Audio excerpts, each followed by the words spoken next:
किसने छीना आपके 2 वोटों का अधिकार? कौन है आपका गुनहगार? वह अधिकार जिसके बदौलत आप संसद और विधानसभा में अपनी प्रतिनिधित्व बेहतर तरीके से कर सकते थे, उसे छीन लिया गया आपसे। जय भीम साथियों,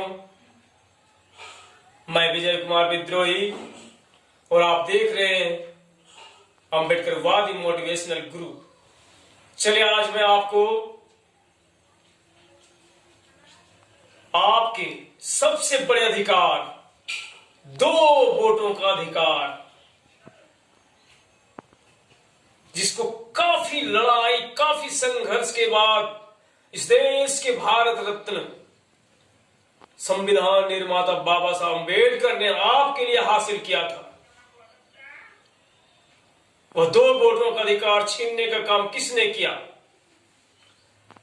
काश अगर वो 2 वोट आज आपके हाथ में होते तो आपके प्रधानमंत्री होते, आपके हर राज्यों में मुख्यमंत्री होते, आपके लोग एमपी और एमएलए होते, इस देश में आपकी हुकूमत होती। लेकिन इस विडंबना ही कहिए कि बाबा साहब अम्बेडकर ने पुनः पैक्ट करना पड़ा।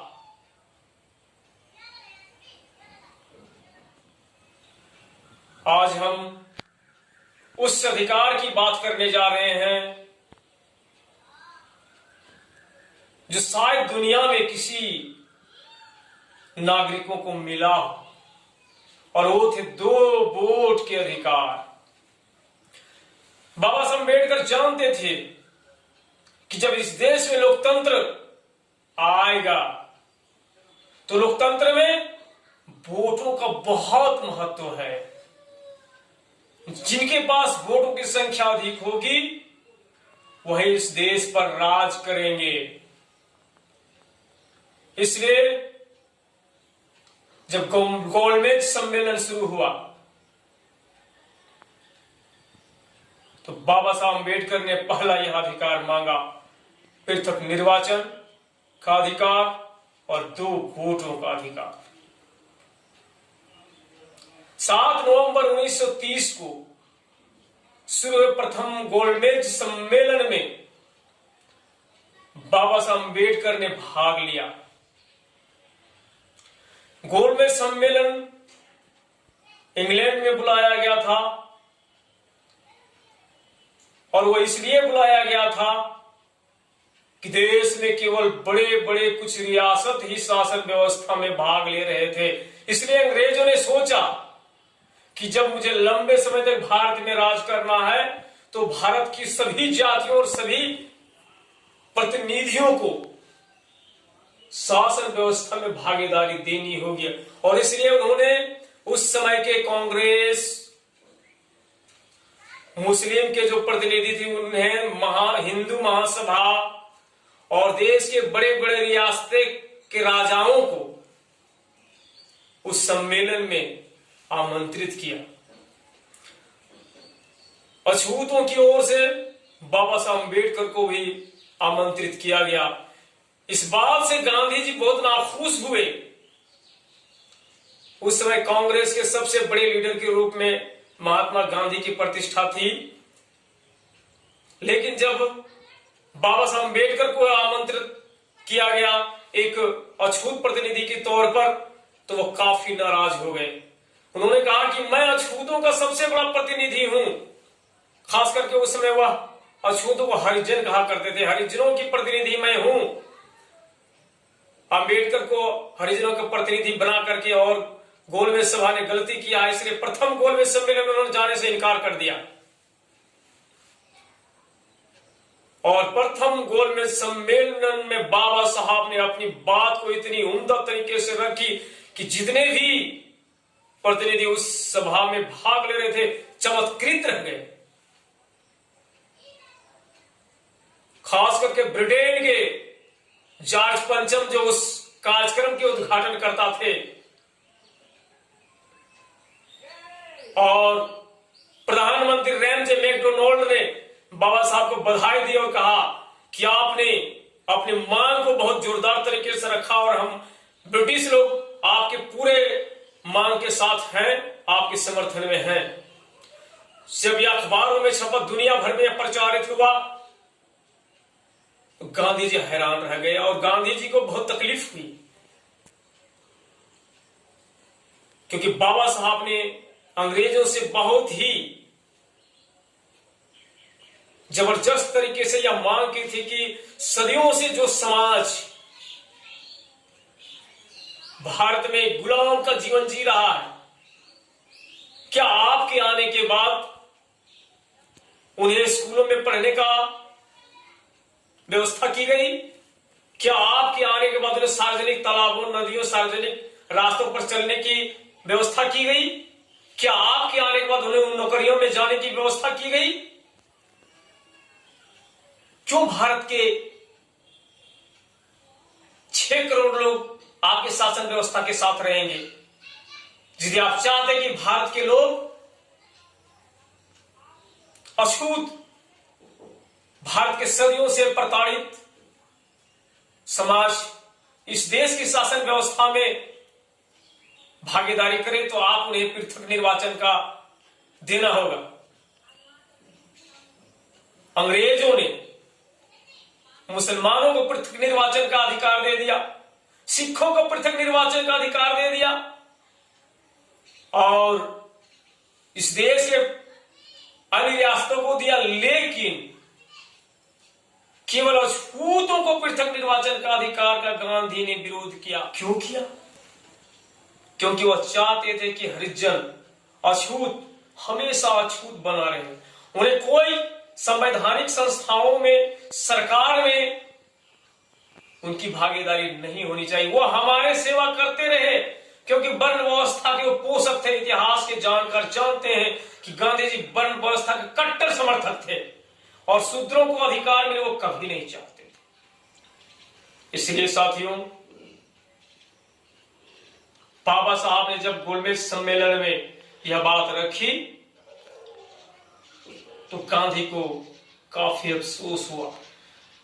द्वितीय गोलमेज सम्मेलन जो 7 सितंबर 1931 में शुरू हुआ, उसमें गांधी ने प्रतिनिधि के तौर पर भाग लिया और सबसे ज्यादा मुखालफत अगर किया किसी का, तो अछूतों का पृथक निर्वाचन का मुखालफत किया। उन्होंने कहा अम्बेडकर अछूतों का प्रतिनिधि नहीं, मैं अम्बेडकर के स्थान पर अछूतों का प्रतिनिधि हूं, इसलिए मेरी बात सुनी जाए।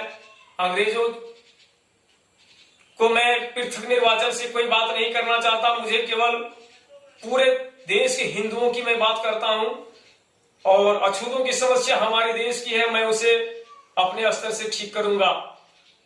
उसी समय बाबा साहब ने उठकर कहा नहीं, ये केवल आपकी समस्या नहीं है, इस देश के 6 करोड़ अछूतों की समस्या है, इसलिए मुझे पृथक निर्वाचन चाहिए। पुनः तृतीय गोलमेज सम्मेलन भी हुआ। 17 नवंबर 1932 को बाबा साहब ने फिर से अपनी बात को अच्छे तरीके से रखा और अंग्रेजों ने स्वीकार करके और भारत में अछूतों को पृथक निर्वाचन और 2 वोटों का अधिकार दिया। यानी असेंबली का चुनाव हो या पार्लियामेंट का चुनाव हो, अछूत 2 वोट डाल सकते थे और वो अपने प्रतिनिधि को चुन सकते थे। इस 2 वोटों का अधिकार से आज भारत की राजनीतिक व्यवस्था में अलग परिवर्तन हो सकता था, जो आज केवल राजा रजवाड़ों का व्यवस्था बन के रह गया है। भारत लोकतंत्र था, लोकतंत्र बना, लेकिन आज भी भारत पर पूंजीपतियों का, राजे राजवाड़ों का और देश के रियासतों जो अंग्रेजों को दलाली किया करते थे, अंग्रेजों को घुसपैठिया बनकर अंग्रेजों का यहाँ की सारे क्रांतिकारियों को मरवाने का काम किया, आज वही इस देश के मंत्री बने हुए, वही इस देश के राजनीति में बड़े पदों पर बैठे हुए हैं। इसलिए क्योंकि हमें 2 वोट के अधिकार से वंचित कर दिया गया।